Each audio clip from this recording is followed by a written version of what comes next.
That was an example of what the news media think of the truth behind 9/11. Research and study for yourself. The truth is in your face. Ask questions. It's your right. It's 5 a.m. here. Captain Dugan's been our host. You built this place. I don't want to talk too loud. The guys are sleeping. But look around. Look how they live. These are, it's a lot better than it used to be. When we came here, there was no running water, no toilets. Now they have hot water, actually. They have an internet cafe. Where are you from? Sacramento, California. Looking forward to going home? Definitely. You want to say hi to somebody? I'd like to say hi to my wife and my kids back home. I love you and I miss you. Captain Dugan, I don't want you to just be all business. You want to say hi to somebody? Hi, Mom. Merry Christmas. I'm sorry I'm not going to make it this year, but I'll definitely be home for next year. That's right. All right, watch this cable. Let's come. So, how many guys are in this building, or is that classified? We rotate the number of soldiers that are staying here based off force protection requirements. Usually we have about 40 soldiers staying here at night that rotate through security here and patrols within the city. So what's this room here? We've got we call it a spa war. It's an internet cafe that's provided free of charge to the soldiers so they can communicate back at home. There's phones and there's desktop computers, and we've got the plug-ins so that they can plug their laptops in and do whatever they need to do. I've been a war correspondent for most of the last 4 decades. What is amazing is that these GIs are not cut off from home the way they were in former wars. They get on the internet. I saw one guy talking on the video phone with his wife at home. They were watching the Army-Navy game. Oops, sorry guys, I didn't mean to bring that up. Come here, come here, sorry, Staff Sergeant. Staff Sergeant Hicks, this is what? This is pretty much as we near the end of the tour, my crew started putting together everything that we'd done. It's just a tally of Purple Hearts that we've issued out to my platoon. So this is what? This is Purple Heart wounded in action and killed in action on our side. 12. Roger that. That's just from your... That's just from my platoon. That's 12 out of how many? That's roughly 50%. Oh my God. 30 soldiers. Well, okay, confirmed KIA. This is... That's for enemy KIAs. So you got 12 of the bad guys? Confirmed. Confirmed. What's this? That's wounded in action, also enemy. So you got 19 of the bad guys? Yes. And IEDs? These are those wicked booby traps. Yes, those are the IEDs that have actually struck friendly forces. Okay, Christian, come walk with me. Christian, help me. Watch your feet. Watch your feet. I got to show you this mural here. Look at this. I told you we were here before. All right, Christian, show them the mural. Now pan in to the mural. I swear to God, I had nothing to do with this mural. Now pan into the character in the lower right. Ladies and gentlemen, live from Iraq. I'm going to paint a little fox in that microphone. Can you see that? All right, folks, we're live. We'll be back to say goodbye from here and from Bolingbrook and from New York right after this short commercial. Thank you.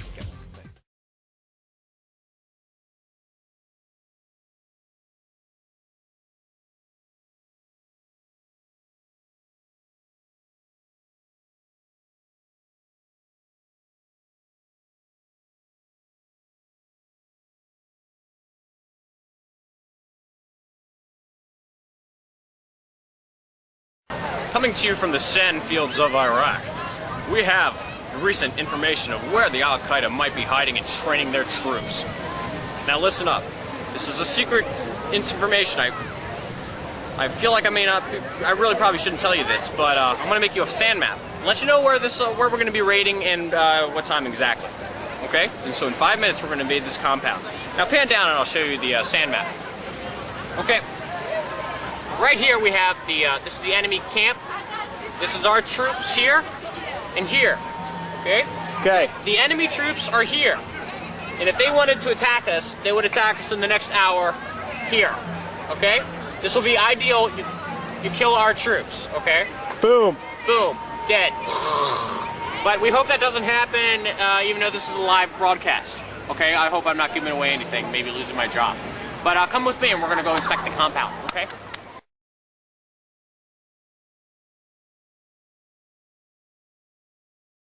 The idea was to open the vault on live international television. I'm Geraldo Rivera, and you're about to witness a live television event.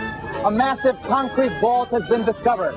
Some think it belonged to none other than the notorious Al Capone. Well, tonight, For the first time, that vault is going to be open live. Well, what happened that night 20 years ago made pop cultural history and made me the punchline of a million jokes, some of which are still being told. Today, for the first time since it aired in April 1986, here's a portion of the secrets of Al Capone's vault. Now, what, if anything, that vault contains, we don't know. This is an adventure you and I are going to be taking together. But when all was said and done, all I'd found was an old stop sign and a couple of empty gin bottles. It seems, at least up to now, that we've struck out with the vault. I'm disappointed about that, as I'm sure you are. Then I swallowed my pride and kept my word.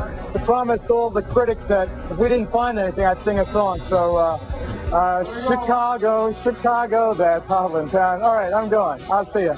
I was humiliated and deeply embarrassed. Then the next morning, the ratings started coming in. And the telephone in my hotel room where I was hiding out would not stop ringing. The mystery of Al Capone's vaults was, and still is, the highest-rated syndicated special in the history of television.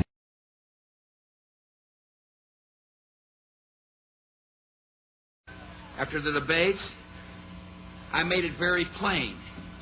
We will not have an all-volunteer army. And yet this week, we will have an all-volunteer army.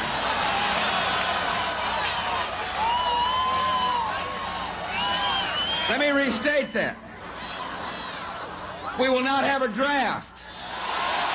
Prospects of reinstating the draft, even as President Bush makes plans to expand the overall size of the Army and the Marine Corps. The Selective Service System confirmed today it plans to conduct a comprehensive test of its draft procedures. It maintains the exercise is routine. Still, the move and some controversial remarks by the Veterans Affairs Secretary Jim Nicholson are now putting the draft debate once again back in the spotlight. Let's bring in our congressional correspondent, Dana Bash, who's following the story for us. Dana, what is going on? Because it would seem after Charlie Rangel raised this issue a few weeks ago, he's been raising it for a while, the administration was rejecting it, but there's new controversy today. There is controversy given the news you just reported, Wolf, but I talked this afternoon to top aides, to Democrats about to take over the House and Senate, and they all said the chances are still slim to none that the draft will be reinstated anytime soon. Even with the new bipartisan push to expand the military, pretty much everyone believes that could and should be done with an all-volunteer military, the one that has been in place since the draft ended in 1973. Now, one senior Democrat, as you mentioned, Charlie Rangel, did publicly call for reinstating the draft last month, but his party leaders, from incoming Speaker Nancy Pelosi on down, said that was not in the cards. Now, there was a brief question about whether the White House was maybe lifting its long-standing opposition to reinstating the draft when yesterday Veterans Affairs Secretary Jim Nicholson told reporters, quote, our society would benefit from a draft, but then he later reportedly issued a statement to clarify, saying he does not support reinstating the draft. Now, as you mentioned, the Selective Services System is confirming today it wants to test their procedures. That did create some buzz about the controversial topic of the draft, but they took pains to say the exercise they're doing is just routine. And the bottom line is the White House opposes the draft. Most Republicans and Democrats on Capitol Hill do too. And one Democratic leadership aide I talked to today said, no way, no how will it be reinstated.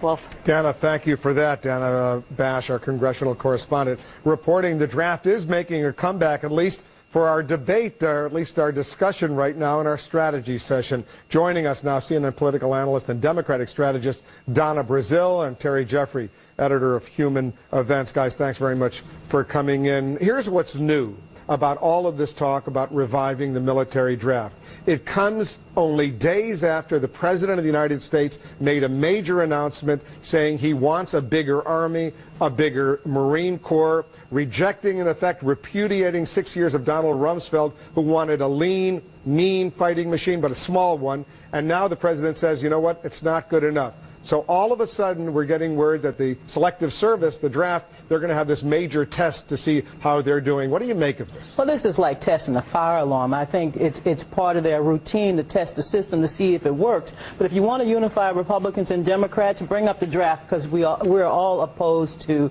reinstating the draft. Many of us are. Charlie Rangel's not opposed to it. He thinks it would be good for the country. Well, you know, I think Charlie Rangel's argument, which doesn't address the size of the military, but the composition of it, is wrong, Wolf. The Heritage Foundation has done an excellent study that shows military recruits, even since the war in Iraq, are a little bit wealthier and a little bit better educated.